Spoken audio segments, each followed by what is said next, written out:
นี่ก็เป็นทางปีนขึ้นไปก็ลำบากหลายเนาะค่ะไม่กวดหรือว่ามีเกิบมีทางตกลงนี่ก็สิเข่าสิเอามาได้เนาะมันเป็นหู้ลงเลิกใครมาเลยก็ระวังในการลงมาเอามันทางกับมืดเติบแล้วคอยเดินเนาะระวังหูระวังยัง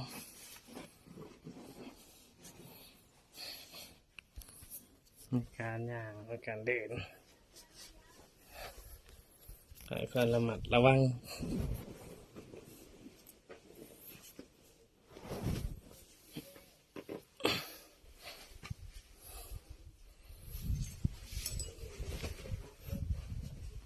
ทางก็มืดต้องถือโคมมานำถือโคมถือไฟ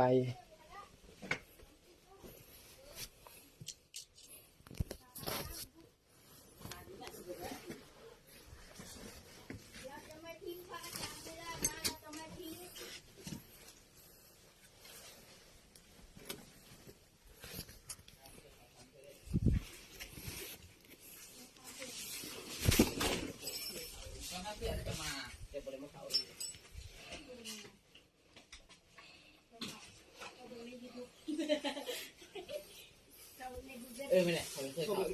อันนี้ที่สองแต่เซตที่หนึ่งเขาทำนั่งเองทำนั่งเองทรงบ่ค่ายถังจับมีกันไดมีอะไรไม่หนีก็คืออะไรกว่าเนาะแบบนี้เขาถือว่าของแข็งอันนี้ก็เป็นเจ้าแม่นางขาเนาะใส่ปาร์ตี้ใส่ปาร์ตี้เจ้าแม่ใส่ปาร์ตี้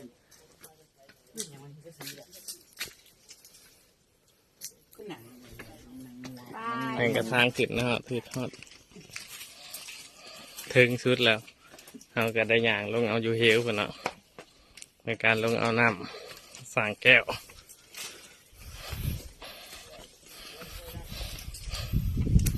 นี่ก็ขึ้นนะครับถึง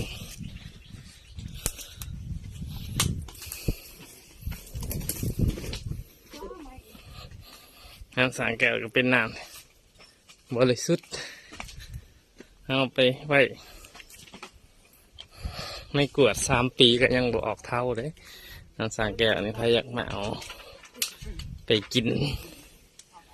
ไปดื่มเป็นยาเพราะว่าเป็นน้ำกันกรองจากหิน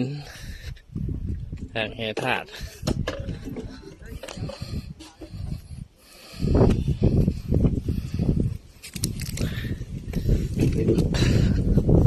อันนี้เขาก็ได้ขึ้นนะครับ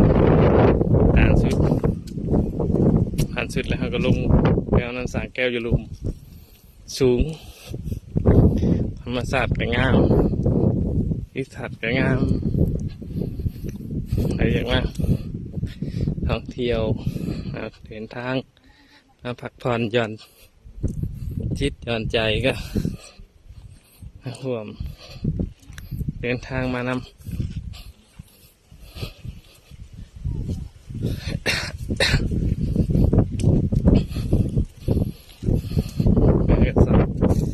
ทีมงานทางหน้าเต็ม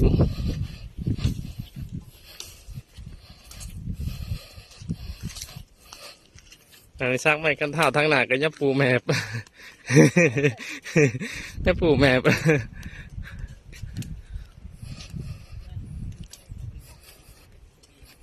อันนี้ก็หิวเพิ่งเล็กหิวเล็กเอากันแน่มานี่ก็เห็นธรรมศาสตร์สวยงามหลายบ่อนเนาะ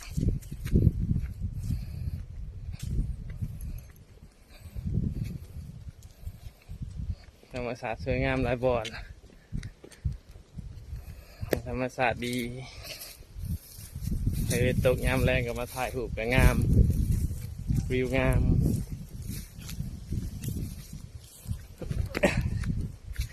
นี่ก็มีเต้นเนาะเต้นขาบระยะทาง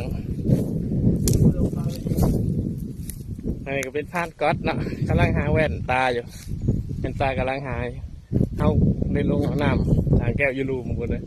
สมสุดอันนี้ก็เหวขึ้นมาก็ประมาณ40 เมตรทางลุนก็เป็นเหวมีน้ำทางลุนก็มีน้ำทางลุนก็เป็นภูเป็นป่าธรรมศาสตร์งามหลายพรีเซนเตอร์ฟานกัสกะว่าหลายถ้าสนใจก็ทักหาได้เด้อ ทักหาฟานกัสเมื่อฟ้าเป็นไกด์พาเที่ยวเอาจบสำนี้เนาะ